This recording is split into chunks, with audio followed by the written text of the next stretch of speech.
Hello everybody. Today we'll see the anatomy of the eye. So you can see here, this is an eyeball, the peripheral organ for vision or sight. We'll see the parts of the eyeball. First, let's see the structures we can see from outside. Okay.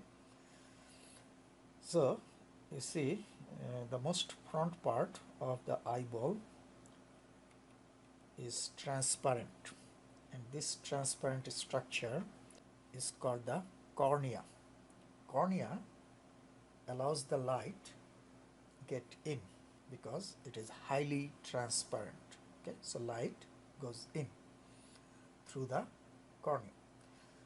The most part of the outer layer is not transparent, opaque, this white part, right? So light cannot pass through this white part. This white part is called the sclera. When you see the eye from outside, you can see like this part, right? Only the front part of the eyeball. So you can see the cornea and part of the sclera, the white area. These are the extrinsic eye muscles, also called extraocular muscles. There are total 6 extrinsic eye muscles. 4 rectus, rectus means straight, and 2 obliques. So let's see, 4 rectus, this is above, so this is superior rectus, goes like this, straight backwards. Okay, this is lateral rectus, medial rectus, and inferior rectus is below. Okay, and there are 2, so here you can see the inferior rectus, right? And there are 2 oblique muscles. This is superior oblique, the tendon of superior oblique, and there is another oblique. This is the inferior oblique. So 4 rectus, let me show again. Superior rectus, okay, lateral rectus, medial rectus, inferior rectus, and 2 obliques, superior oblique, inferior oblique. Okay, the rectus muscles move the eyeball either upwards or downwards or laterally or medial, and oblique muscles help to rotate the eyeball.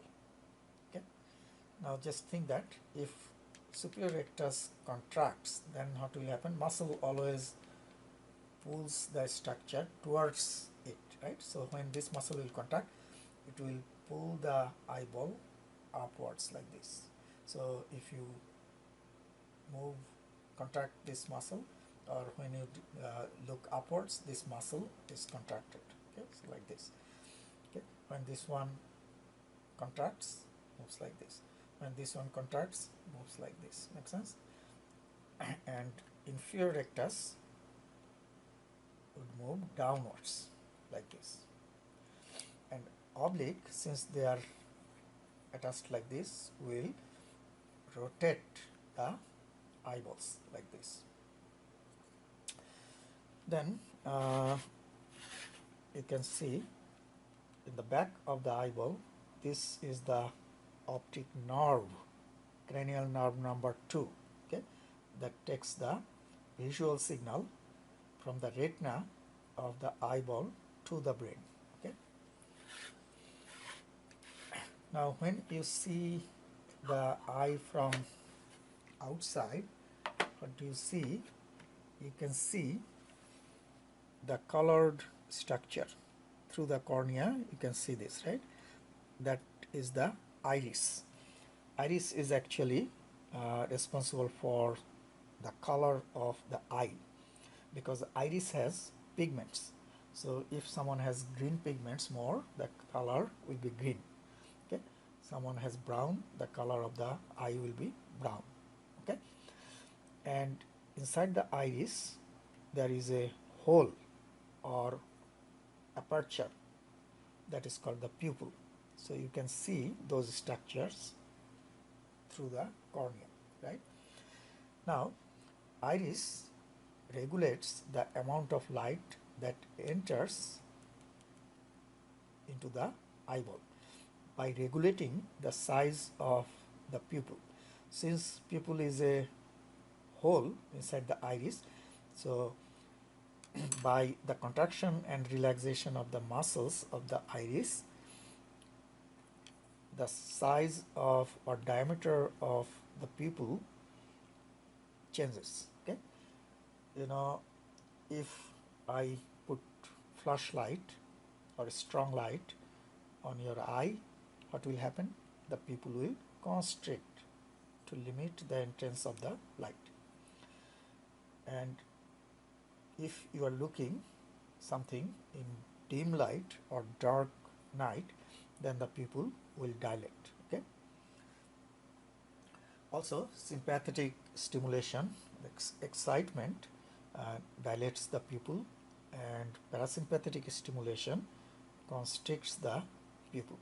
Okay. So then we'll see more structures. So here you see the inner side of the iris. This is the ciliary body. Okay, ciliary body, and this is the crystalline lens. Very important.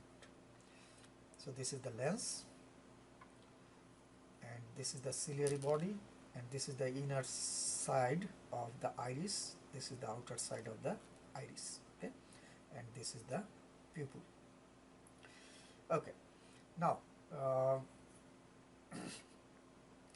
the lens is very important. Why? Because the light passes through the lens is focused on the back of the eye, that is the retina. So the light must be focused exactly on the retina here. So this part is the retina, the back of the inner side of the innermost layer of the back of the eyeball. So retina is here. Okay. So the lens refracts the light, bends the light to put the light exactly on the retina, middle of the retina. That is called the focusing of the light. If the focusing is not accurate, then the person will not be able to see clearly. So the vision will be fuzzy. Okay, now the lens is here. So behind the lens, this big chamber is called the posterior chamber. Okay, this posterior chamber is filled with a jelly-like fluid that is called the vitreous humor. In front of the lens, you have a small chamber between the iris and the lens, and that small chamber which is in front of the lens is called the anterior chamber. It is filled with a water-like fluid that is called the aqueous humor. Okay, so aqueous humor is in the front of the lens in the anterior chamber.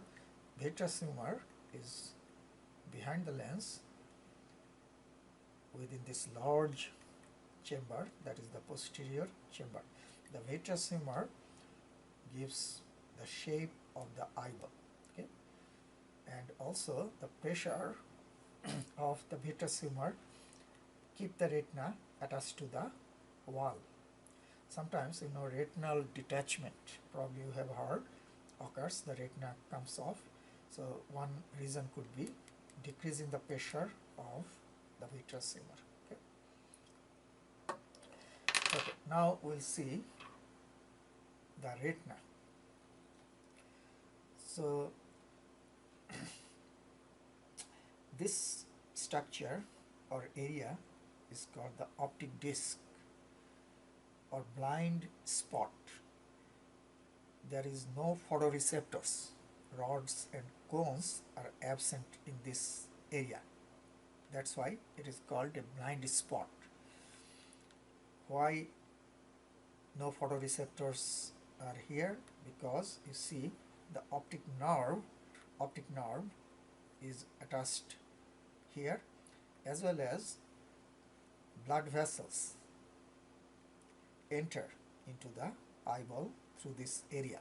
That's why this area does not have the photoreceptors. That's why it is called the blind spot. Now we'll see